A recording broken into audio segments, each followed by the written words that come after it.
Di tepian Sungai Kapuas, di wilayah Pontianak, ada sebuah kisah lama yang tidak pernah benar-benar berani diceritakan sampai selesai. Bukan karena orang lupa, tapi karena setiap kali cerita itu hampir selesai, selalu ada yang mendengar suara memanggil dari balik kegelapan. Konon, ada satu nama yang tidak boleh disebut saat malam mencapai puncaknya. Nama seorang permaisuri yang tidak pernah benar-benar pergi, dan mereka yang pernah mencoba menyebutnya selalu pulang dengan mata kosong atau tidak pernah pulang sama sekali. Cerita horor Kerajaan Sungai Kabut, bisikan dari arus yang tak terlihat.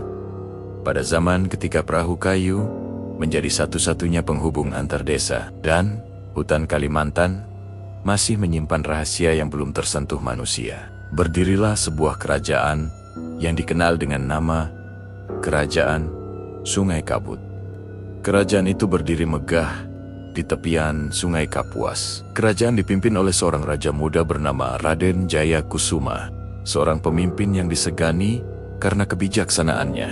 Di sisinya berdiri seorang permaisuri yang bukan hanya cantik, tetapi juga misterius, Dewi Ratnasari. Rakyat mencintai mereka berdua. Namun tidak semua rakyat mengetahui satu rahasia besar, bahwa Dewi Ratnasari adalah penjaga keseimbangan.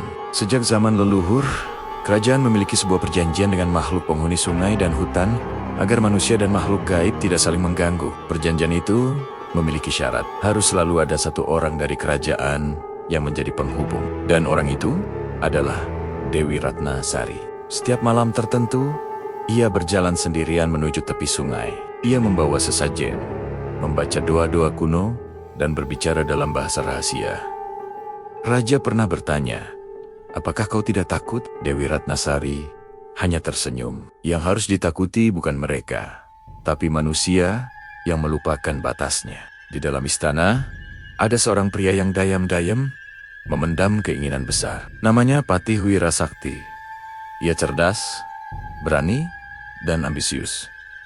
Ia tidak percaya pada dunia gaib. Baginya, semua ritual hanyalah tradisi kosong. Ia berpikir jika kekuatan itu benar-benar ada, mengapa tidak dikuasai saja?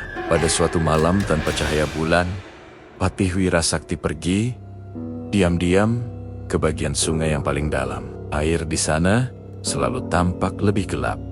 Ia membawa sesajen yang berbeda, bukan bunga atau dupa, tapi sesuatu yang berbau darah. Saat ritual dimulai, angin tiba-tiba berhenti. Air sungai tidak bergerak, dan dalam keheningan itu terdengar sesuatu dari bawah. Suara yang tidak seharusnya ada. Sejak malam itu, perubahan mulai terjadi. Kabut turun lebih cepat, udara terasa lebih dingin. Beberapa warga mulai menghilang tanpa jejak. Dan yang paling mengerikan, suara tangisan perempuan mulai terdengar setiap tengah malam. Awalnya pelan, namun semakin hari semakin jelas. Suatu malam, Dewi Ratnasari tidak kembali ke istana.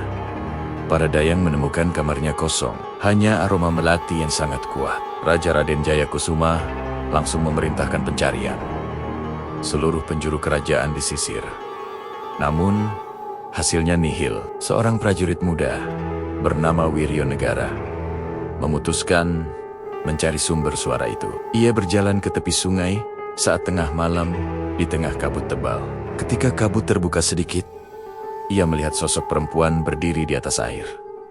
Rambut panjang menutupi wajahnya. Itu adalah Dewi Ratnasari. Namun, matanya kosong. Dan senyumnya bukan senyuman manusia. Keesokan harinya, Wiryonegara ditemukan hidup, namun pikirannya hilang.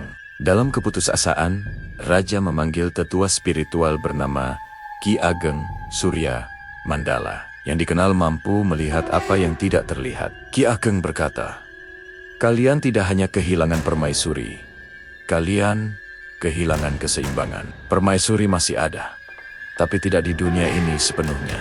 Penyelidikan membawa mereka pada satu nama, Patih Wirasakti. Ketika dihadapkan, ia justru tersenyum. "Aku hanya membuka jalan," katanya. Ia mengaku telah membuat perjanjian baru dengan penghuni sungai demi kekuatan, dan Dewi Ratnasari menjadi tumbalnya. Ritual dilakukan di tepi sungai saat tengah malam. Kabut turun sangat tebal. Suara itu muncul lagi, memanggil nama raja.